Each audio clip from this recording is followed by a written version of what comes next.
صل على محمد وآل محمد.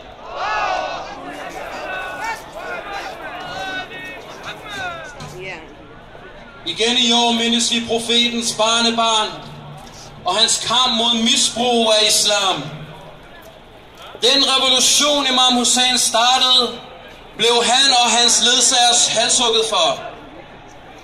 Ligesom vi ser det i Irak, og ligesom vi ser det i Syrien, som har intet har med islam at gøre.